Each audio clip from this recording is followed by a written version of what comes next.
Hey all, Hamza and Angela here from the AI Furnace. We're here today with Kirk McKeown, co-founder and CEO of Carbonark. Carbonark is a platform that transforms raw data into actionable insights using AI and makes that available on demand via its marketplace. It's a Series A company that has raised $50 million to date. Welcome to the show, Kirk. Hey, how you doing, guys? Thanks for having me. No, it's good to have you. So Kirk is a legend in the finance space. He built the proprietary research systems for Glenview Capital in Point 72 before jumping into building his own AI company. So we're super excited to jump into it. What we can do is start off with a few fun teaser questions before getting into the main section of the interview. Yeah, I guess Hamza, I can jump in for some of the teaser questions. Let's do it. Yeah, so Kirk, where were you born and raised?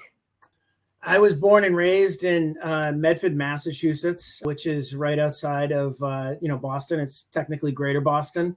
I'm the oldest of three boys.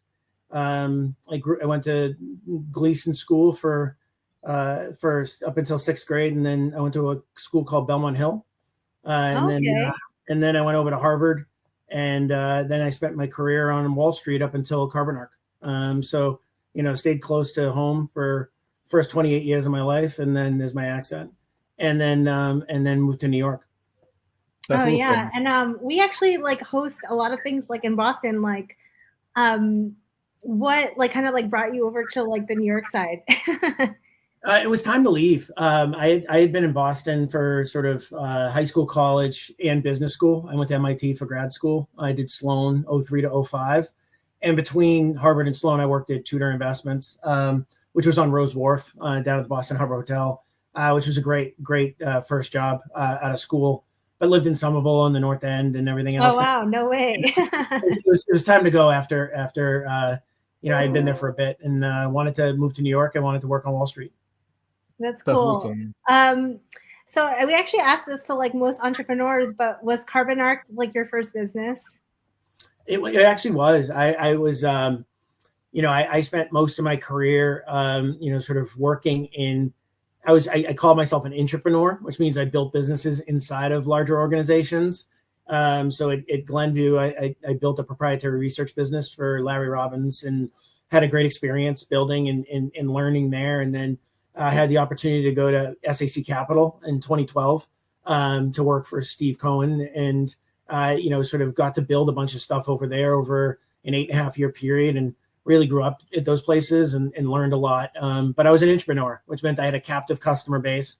I had, near permanent capital, and I had a mandate from, sort of senior leadership to build the thing I was building, which were three really nice tailwinds that you don't have out in the open water of, sort of an entrepreneurship building a business. Oh, wow. So when you were when you were a kid, did you know that you wanted to go the entrepreneurship route, or was it something that kind of came up much later in life?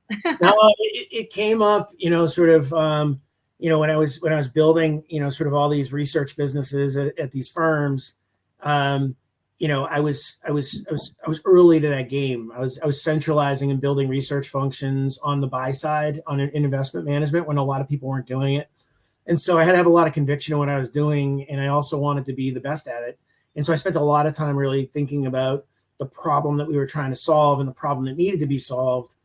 And there came a point when I was, late in my career at Point 72, where I had some ideas around, where I thought the puck was going in sort of the data space specifically. When I think about the AI economy, I think about models, chips, and data structure, and we're firmly in the data structure part of the AI economy, and fundamentally had some ideas, and I had worked inside of these large organizations for a long time, and frankly didn't want to wake up at 60 and look back and wish I had done it.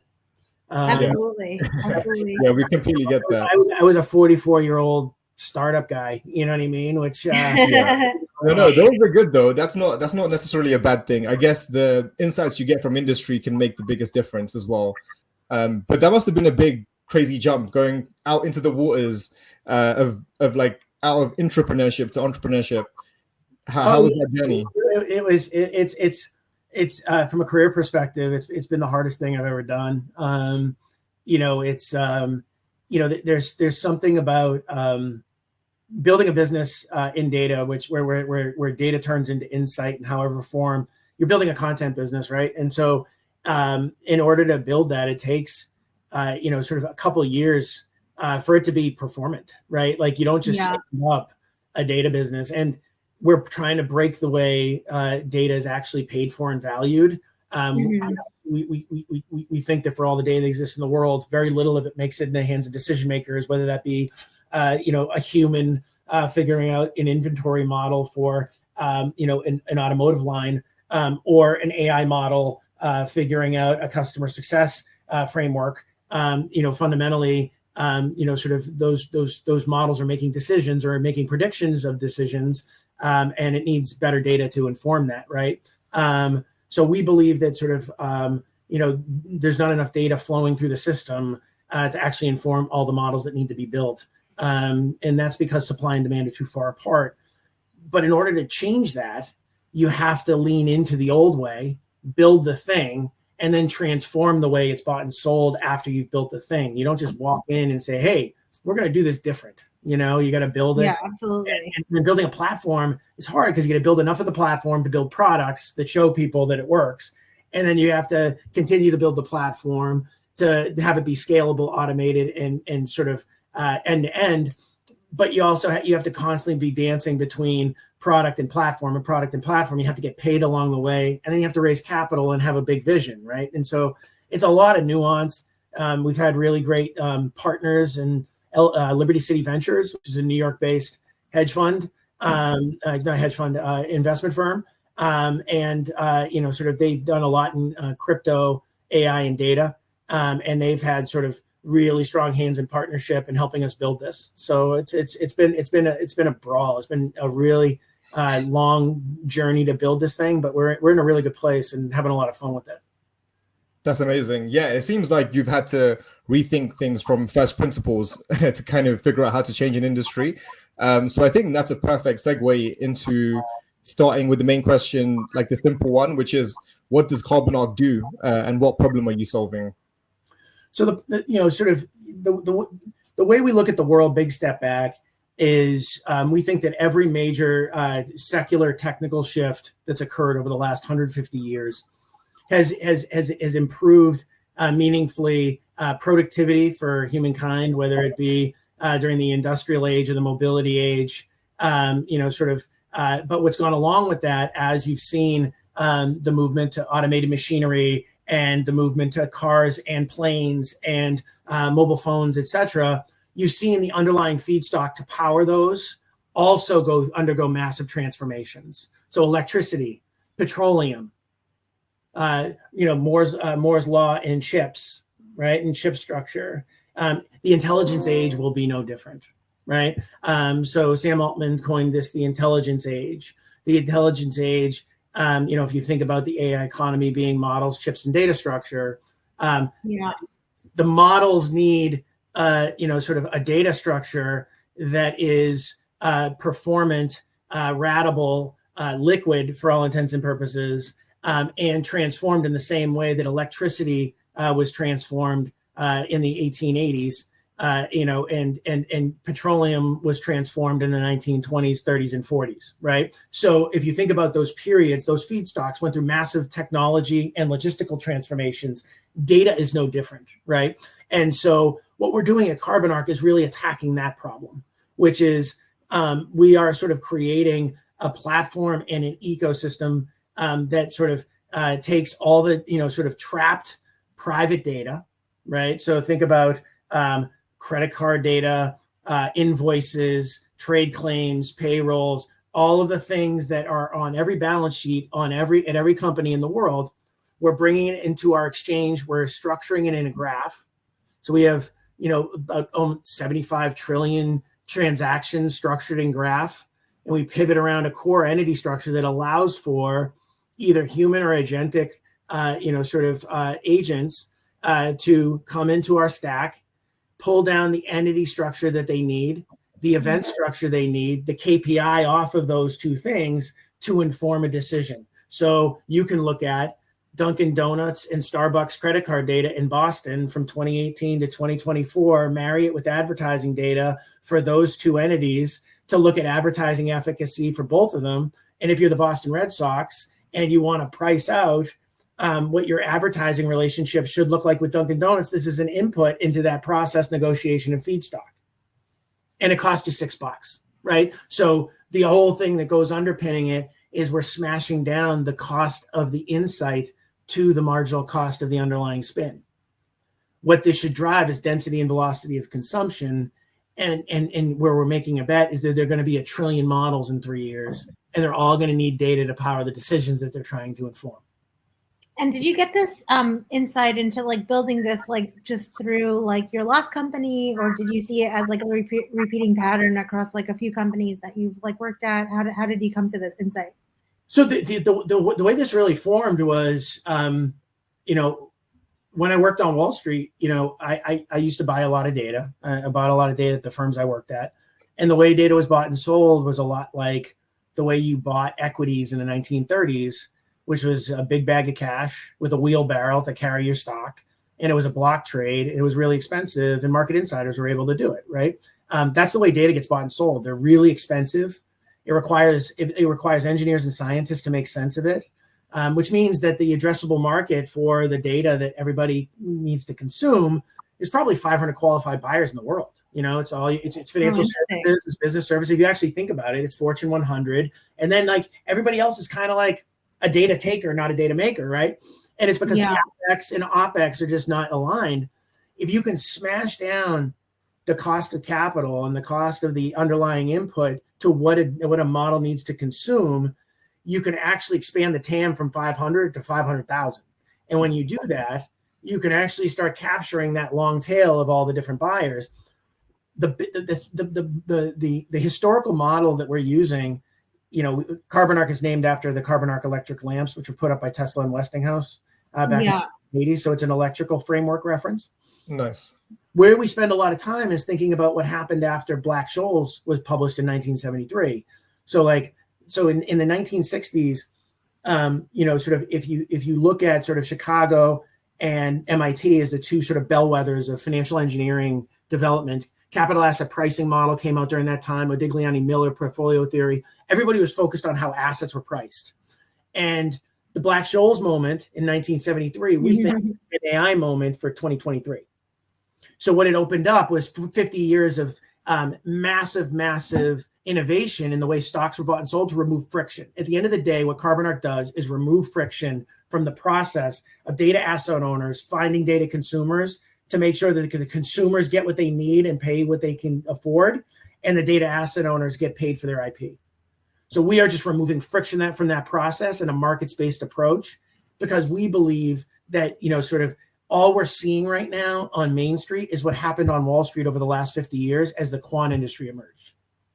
Yeah, absolutely. Yeah. I actually studied quant, Kirk, so it's really interesting to like kind of come back into this like in our talk. I know that you guys like have a massive vision of consolidating like the entire data stack from like the raw data to the actual insights. When you first looked to solve this, where did you guys like first start? Because I know it's like an entire end-to-end kind of thing, but everyone has to start at like one point when they first get started.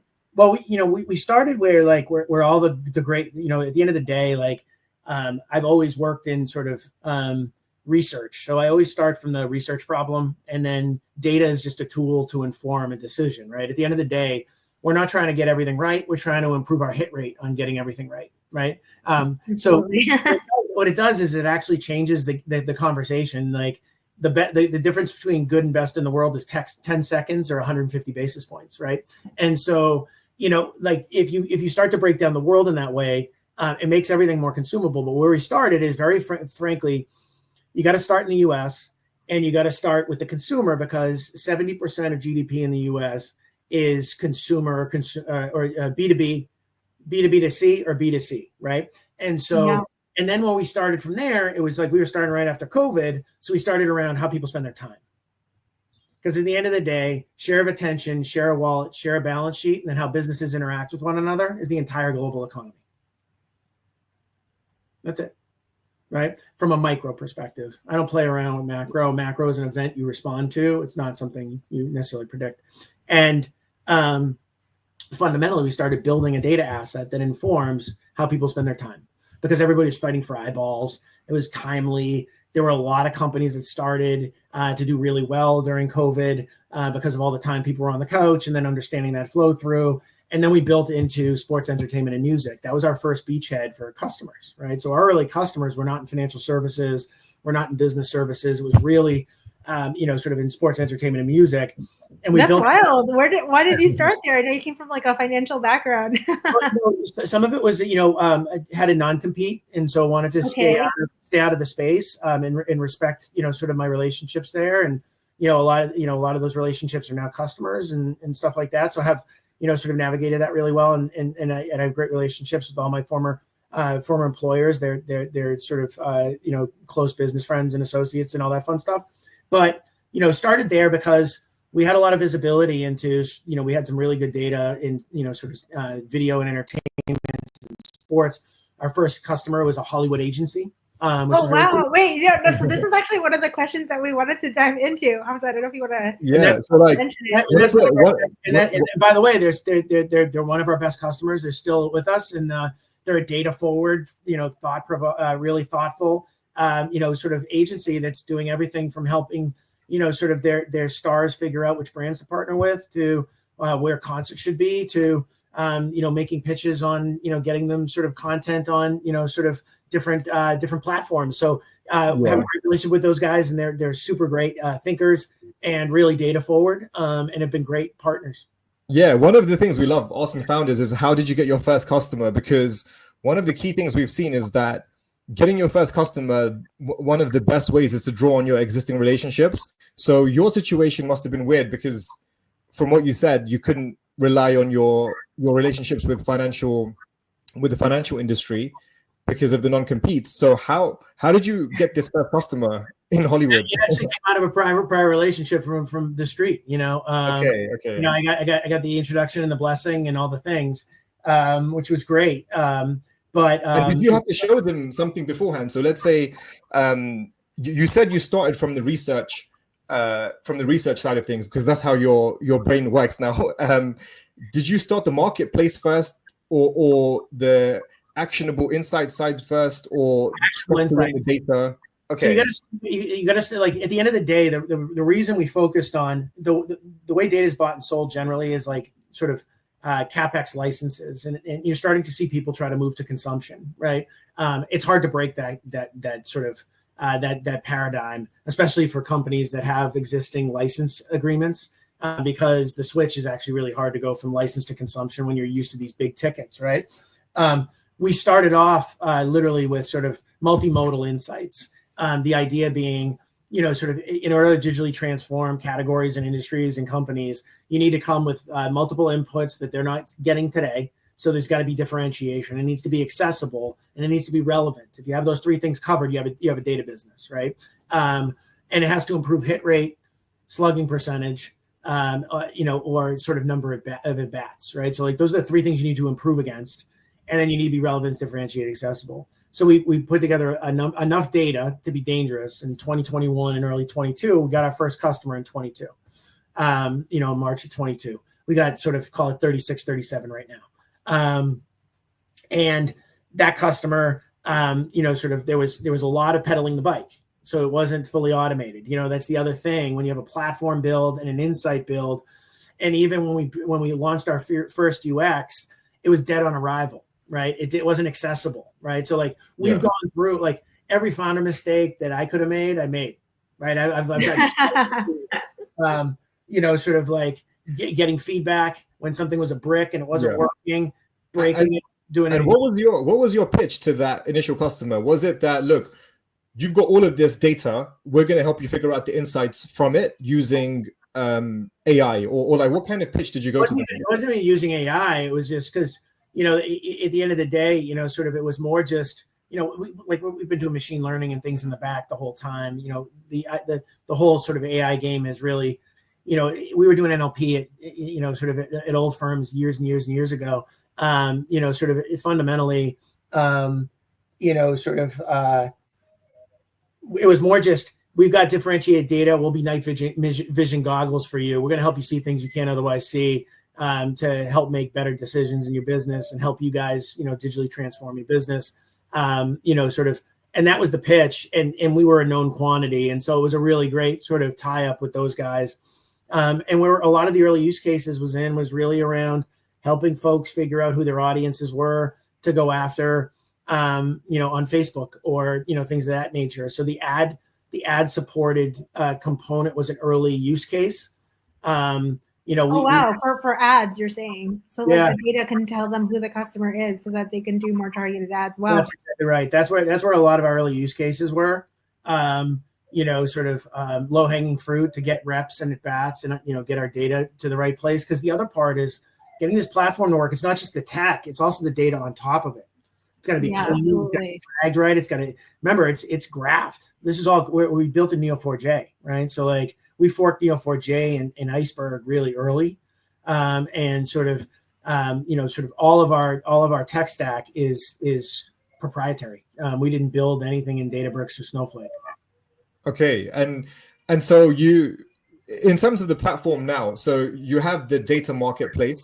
Do you buy your own data, or is it getting data from people who are selling it into the marketplace and then giving it to the buyers? How does it work, the marketplace side of it? We partner with data providers. They may have sold data before, they may not have sold data before, right? The more people we're talking to, this is their first time to market. We structure a deal with them where they get to we either buy the data outright as a license, or more likely on 2/3 of our deals right now, in the whole book and probably 3/4 of new deals, we're doing revenue rips where they get a share of every time their data gets touched, they get paid. And so they're getting microtransactions every day, right? So like, if there's somebody in our stack hitting our stack every day and pulling down credit card data or clickstream data or receipt data or concert ticket data, those providers are getting a report at the end of the month, and they get paid based on commensurate to their consumption. And my whole job is to get more liquidity on the buy side, just hitting it every day, because I'd rather have 10,000 folks hitting it every day 10 times rather than 10 folks hitting it 1,000 times every day, right? Because like that's market liquidity. So I'm building it was a two-sided cold start problem. It's like it's been a battle. Let's just put it that way. Because we got probably 50 data sets in the stack on the way to 100, and we've got 35, 36, whatever the number is on the customer side. We got a couple of things in flight right now. I want to get to 100 and 100 by the end of the year. That's my sort of like target. If That's I have amazing. an exchange, and then it's figuring out how do you do dynamic pricing, right? Because right now, one of the big challenges with data is you can cut infinite KPIs off of the same data set. But if you create a shares outstanding framework on megabytes or something like that, because we price on megabytes, if you do shares outstanding, for example, and you say that we're going to limit the distribution to 1 million megabytes, you create a market price for the data and a resale market for the data.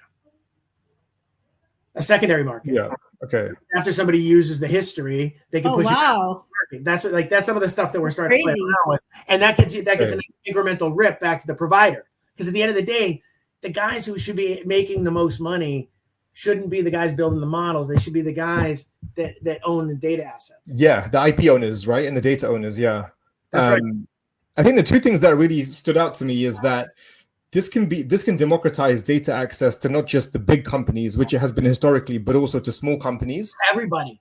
To everybody, yeah.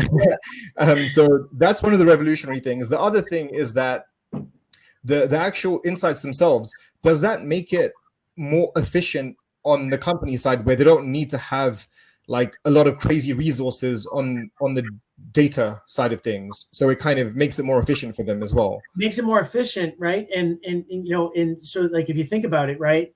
Let's say you're looking at a credit card panel and you're Procter & Gamble, and you have your POS from Target, but you don't have Target's data.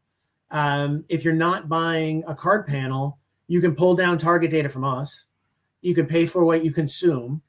And like, you're not going to break any glass or model it any better than we are, because frankly, we've been modeling it longer than you have. Right. So like, why not pull it down, pull it into your stack, it becomes an input in your inventory management because you're looking at Procter & Gamble and all the categories at Target, and you're outperforming Target's revenues, which means there's either going to be a mean reversion or you're going to continue to take share inside of Target, but you're not growing shelf space, so that seems unlikely. So you can actually get into that frame and you can start to do demand management. You can call Target and say, hey, should we be lessening up on our inventories because we're concerned that there's a slowdown in the northeastern part of the United States, right? And like that can all be sort of, and by the way, that's crazy, Kirk. Right? That's crazy. So you're like able to put together like a lot more pieces that like wouldn't have been able to been connected it's like it's literally like the Black Scholes thing, but like bringing it to like everyone. Well, yeah, if you think about it, like, the thing at the end of the day, that we think there are 5 types of events in the world, right? There are macro events, there are corporate events, and a corporate event is like an earnings call. It's dictated by regulatory, right? There's industry events like AHAM or CES, right? There's calendar events like a 3-day weekend for used cars. And then there's company events. And company events are dictated by the management team and the board. And they are picked to drive revenues or cut costs. You know, the friends and family launching the new iPhone, extending the menu to dollars, the McRib, those are all management decisions to drive revenues or cut costs, you know, partnering for the Super Bowl, all of the things, right? At the end of the day, Wall Street's trying to predict if the management team's any good at it, and Main Street's trying to figure out how to do it better. And that is the mirror that we live in that's why we have financial services customers, and that's why we have customers for Main Street as well. We've got Fortune 50s, right? One is trying to figure out what to do, and the other's trying to figure out if they're any good at it. But it's the same data. And they can use it for different things. And that's the beauty of this. Like, we're building an exchange, and then it has vertical use cases. And so, you know, sort of like now the next thing is to build out the app layer. And the app layer is like we're building a Gen AI front end, which allows for you to just ask your question and the answer will come out of the stack. It's super clean. And that's we're so cool. I can't wait to see the demo, by the way. We definitely want to see that. So that would be natural language, right? Natural language instead of SQL. It's entity structure. So it's a longer conversation on the build because our NLP stack does a lot of our automated tagging, which gets you about 70 to 75% of the way there. And then there's human in loop for curation and sort of that golden certified copy on the data stack. Because the cleaner your data and the cleaner your entity structure, the better the sort of the interface is. But sort of longer conversation on the tech. We're breaking some glass. It's a combination of sort of RAG and agentic that's going into that. And it's from a token perspective, it's super frugal. It's very tight because we trained on the data structure, not on the data. Yeah. Okay. So I have so many questions, but in terms of who finds this most useful right now, is it the data sellers or the data buyers? Because are you also allowing people who have never really sold data to be able to sell their data into the marketplace? So right now we're actually building out like the old-fashioned way, lists of companies in the market that we're going to go to and say, hey, listen, like your data could be interesting. You can get paid for it. This is what we're doing with folks. This is how we work with you. And oh, by the way, we'll push it back to you in our graph and you can become a customer. So we're actually doing a full flywheel sale to old industrial.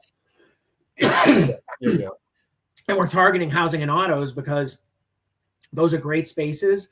And also the US economy has never worked if housing and autos haven't been going the right way. And I actually think this year is a watershed year for, sort of the US economy. And, while there is a lot of stuff going on around TikTok and AI and all that fun stuff, the real story is going to be what happens on the ground in the US with rates up here and inflation coming in a meaningful way, while the labor force is being sort of disrupted by what's happening with immigration.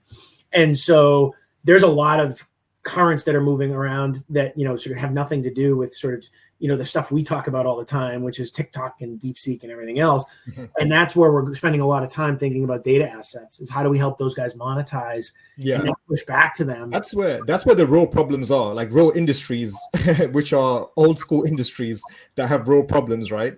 And if they have the right data structure, they can actually leapfrog their AI development because more data equals better outcomes, right? And of course. Like a lot of the bigger, traditional industries, insurance, law firms, a lot of their data is unstructured. And so I think you guys are enabling the structuring as well, right, within the platform. So you can dump in unstructured data and it would do the labeling in an automated way. And then there'll be a human in the loop, as you mentioned. That's exactly right. Okay. And they're like fundamental analysts that make sure that like things tie out in the cleanest way possible.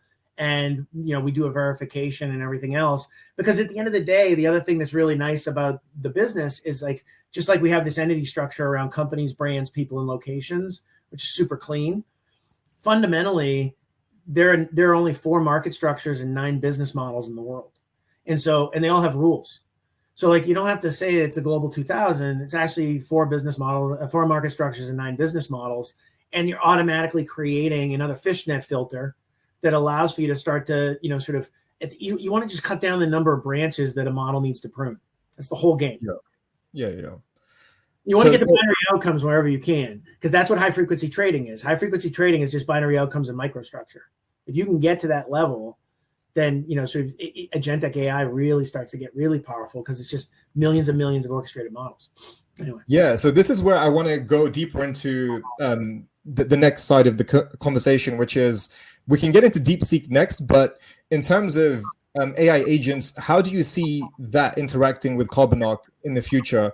Because they're going to need a lot of data and domain expertise. Yeah, how do you see that coming together?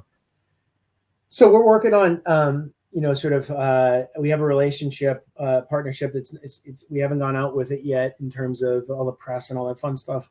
We've actually been pretty quiet all the way along, because like when you're building an exchange that's capital intensive, you want to make sure you're out there before, you have fast followers and things like that. But we should be set up by the end of the quarter to do programmatic AI agentic end-to-end automated buying. We're working with Skyfire as our first partner in the space, and they've really pitched a tent in Know Your Agent and AI agentic buying as a protocol. They want to be the Visa for AI, or what have you. And so we are teeing up our wallet structure right now, and we'll be ready to be agentic buying probably by the end of the quarter, if not sooner. I think that the hard thing is I think the long tail that exists in the digital transformation journey for companies. It leaves an open question for me around how fast agentic buying scales after the initial tranche of folks that are already there. So I think you have 2% of the world's companies ready to go on agents. And then you have 98% at various stages of the digital transformation journey, because AI is just, I think, the peak of a digital transformation climb. And it starts with, do we have our data in the right place? Is the data structured in the right place? Do we have the right strategy in an organizational perspective? Are we thinking about data-driven decision-making the right way? Those are all things that have to absolutely. I feel like companies right now are like thinking about like how to integrate AI, but the journey is, how do you become an AI first company? Which is like a totally different. It doesn't even need to be AI first, right? Like it just has to be like, it's like you have to get tech forward, then data forward, then AI forward, right? There's actually, because like a multi-step. Your strategy has to be in the right place. Then you have to have the right people, right? Because younger folks are easier to train on all these new tools, because they've been around, they grew up on screens and they've been around this stuff. Like I don't take to AI in the same way that a 25-year-old does. I'm a stubborn old dog with scars and, all the things, but there's organizational design, there's people design, there's process design, but within that is like tech strategy, data strategy. Are we going to buy versus build? Where are we going to partner? Who are we going to partner with? Who's telling the truth? There's so many companies out there trying to do it right now and pulling apart the use cases, domain expertise. How do we embed that into the framework? What does that look like? There's so many different questions. So that's a long answer to say, like, we are set up to sell programmatically this quarter, and we're excited about it. We think over the next 3 years, it's a huge business. We just don't know when it hits. And I've seen 100 million agents buying by the end of this year. I can't tell you what that answer is. I'll know more in 6 months. And by the way, your lips to God's ears if that's what happens. You know what I mean? Like, I'll take that all day long. I do think it will be agentic buying. I do think a lot of stuff needs to get sorted out in the web and how people want to pay for data, right? Because like, you've got the West Coast folks saying that we're at peak data. And I vehemently disagree with that statement.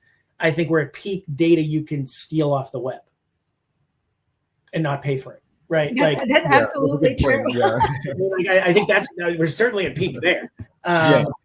Like, Yeah, with the scraping. And by the way, there's a place for scraping. There's also a place for paying people who you scrape, and we need to that needs to get figured out. I also think the New York Times should get paid for their IP. I think that the Condé Nast should get paid for their IP. Like, I want to get paid for my IP, right? Like, you know, it's not fair use in my eyes. I'm not a lawyer. I'm probably speaking out of turn, but I think IP owners should get paid commensurate to their work. So, you know, I think it's agents. I think enterprise, and then I think individual is sort of how we're going to market. We're going with programmatic, enterprise, and then individual. And individual looks like Statista 3.0. Okay, awesome. Yeah, no, I completely agree that it's the digital transformation journey is a long one, and there's still a lot to do before people can actually start making use of AI agents in industry, especially around the data side of things. But you know, DeepSeek, let's get to that. So R1 came out a few days ago and has been making waves in the AI world. You know, as a small model that was built at a fraction of the cost and also costs a lot less than OpenAI, but has reached that same capability, but is open source. What are your thoughts on this? Given that you love data.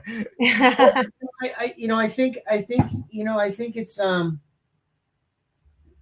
there's a big answer and a little answer. The little answer is I love it.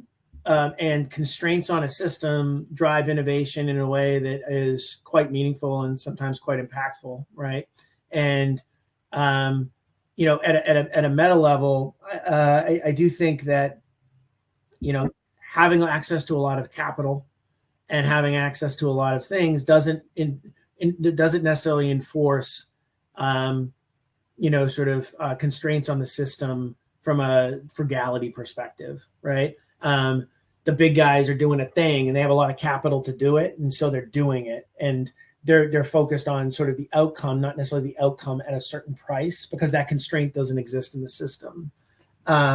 That's one way I think about it. Right or wrong, that's just a mental model.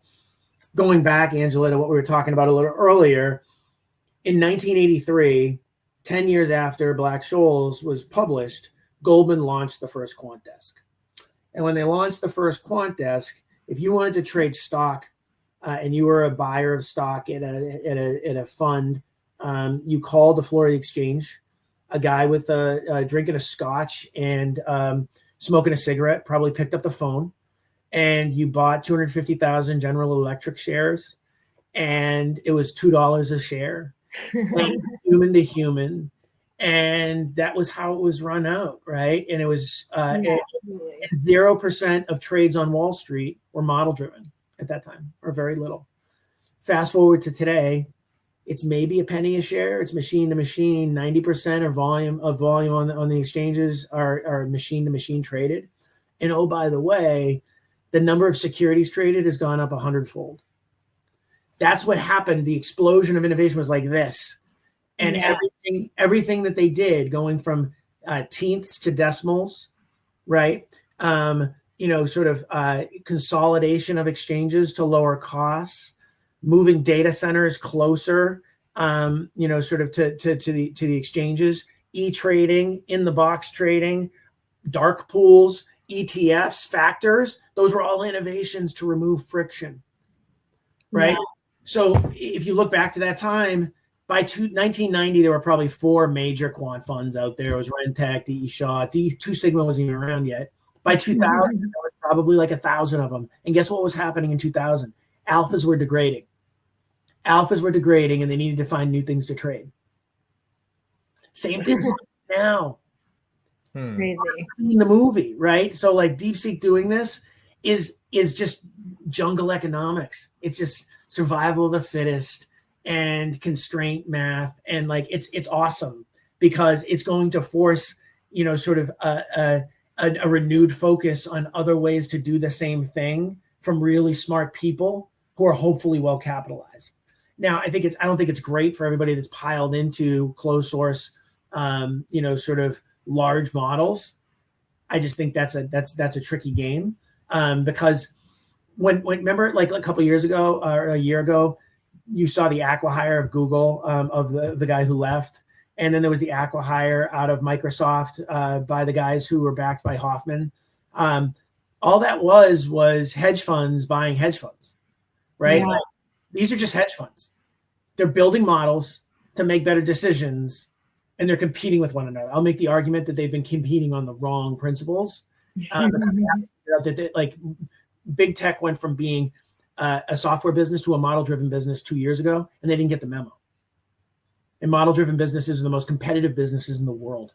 And the two things that matter are people and capital, and then the data structure you're modeling against. And the differentiation of the data structure is what actually drives the differentiation in the model. Because the models are asymptotic, because they're all built by people who went to the same 5 schools. Absolutely. I actually think like because we started off as like a community that wanted to support founders that were outside of SF, I think that there's like a lot of people in our community that are kind of like rooting for new innovation to kind of come out, where it's like in an untraditional way, where maybe the founders kind of come from like a different background, or maybe they're coming from a country that is kind of like an underdog and stuff like that. But I think people are kind of like rooting to see like new innovations come out from kind of unexpected places, unexpected people. And I think that like I can't wait to like kind of like see how things kind of unfold further. So I completely agree. And the thing that's really interesting is you're starting to see all this talk around, regulating AI globally. I actually don't think you regulate AI, you regulate the data structure. Right? That's interesting. Yeah, because at the end of the day, it's really hard to regulate math, right? And but if you regulate the data structure, where it comes from, sort of what level of standardization is required, just like the SEC and FASB and FINRA all sort of engage around, sort of regulating companies. What is data but a composite underlying of a company?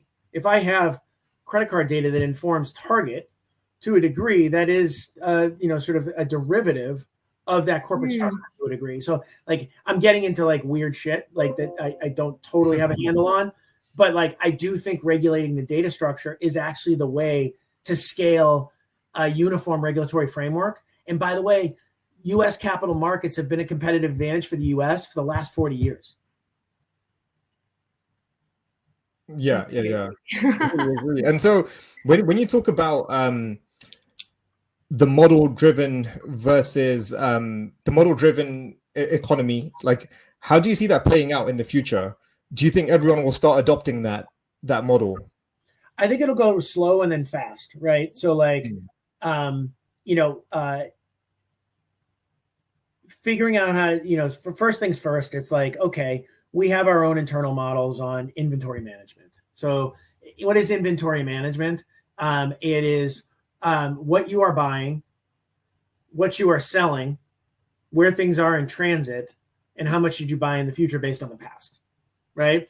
And so you need the data that you can get on your own business to inform what you can see with your first line of sight. And then you want the second set of data that informs what you can't see, but you can actually get an eye on from, something like Carbon Arc. And then you build your models. And like, it's going to take time because you build the model, you see if it works, you see where it breaks. And then, sort of, it's still human in the loop for a while. and it becomes data-driven decision making before it becomes automated AI-driven inventory management, right? That's the way I think it's probably going to go, is slow then fast. And then once it happens for one player in a vertical, then everybody will have to move fast because everybody's blew out their cost of capital, right? And that's what I think is going to happen everywhere. And then domain expertise is going to have to be embedded. And where you're going to compete is like, I have a better supply chain model than they do because my ontology, I have 3,000 folks in Latin America who are making sure that every relationship is super tight. And I'm building on top of the supply chain model that I bought from the industry to enrich on top so that it's my own proprietary feedstock. So I'm marrying all the external data with my own proprietary data to inform a model that is tailored to my logistics pipeline and supply chain, right? And the key is finding differentiation, because at the end of the day, that's where competitive advantage lies, right? And so it's more data and better questions which drive competitive advantage and differentiation. And so turning those questions into models and getting better data structure, that's the game. Because at the end of the day, if you sell razors, you're relevant. And if you're in every CVS and Walgreens, you're accessible. It's like, how do you make it better? It's about targeting more effectively, acquiring more customers, upselling, retaining, and forecasting, living there and then managing your pipelines. And if you can do that with data inputs at every node, that's your first order. And then it's automating second order. And then it's putting an AI agent on top of it with one person watching everything, third order. But that's going to take a little time.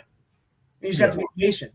And frankly, I don't believe in a world where we get to singularity and AI, I'm a chaos theory guy. So the minute everybody thinks things are going to be planned, I think it's like, we plan and God laughs, and I do believe that. But I think AI is scary for different reasons. I think it's going to create imbalances in the system that are going to be pretty tricky. But everybody was, 51% of the country or something like that was a farmer in 1860. And today it's 3%. And we figured it out. You know what I mean? Where do you see, and I know this is one of our final questions, but where do you see the world going with AI 10, 15 years from now? I love to talk to founders about this because I know we're kind of closest to the innovation on the ground level. I'd love to hear your opinion on this. And just to add to that before you start, what I really love about the way you're thinking about things is from a historical perspective and thinking about cycles and history and patterns from the past. So I think this will be an interesting question to think about the future of AI. Yeah, if you take a bearish stance for a human race, we've created a really competitive competitor, right? That requires the same resources we do, X food, to survive. And they're going to be competing for those resources. So you could take the bear case that exists in every movie on Amazon right now. And by the way, you want to know what's going on in the world? Just see what they're suggesting to you on Netflix and Amazon. But separate conversation. Fundamentally, 2012 is up there. That was the major weather movie. It's number 4 on what people were watching. Everybody's getting their information from that. But I do think that the intelligence worker does take a serious hit here. My biggest concern over the next 5 to 10 years is a lot of the work that's going to get automated. I'm using Wall Street as an example because that's where I came from. So much of that business is apprentice business, where you learn by doing, then you learn by teaching, then you learn by managing the teachers who are doing, right? And all the things, right? And whether it's building models as a banker or putting together a prospectus, Solomon came out last week over at Goldman and talked about how 95% of a prospectus can be, sort of automated through AI.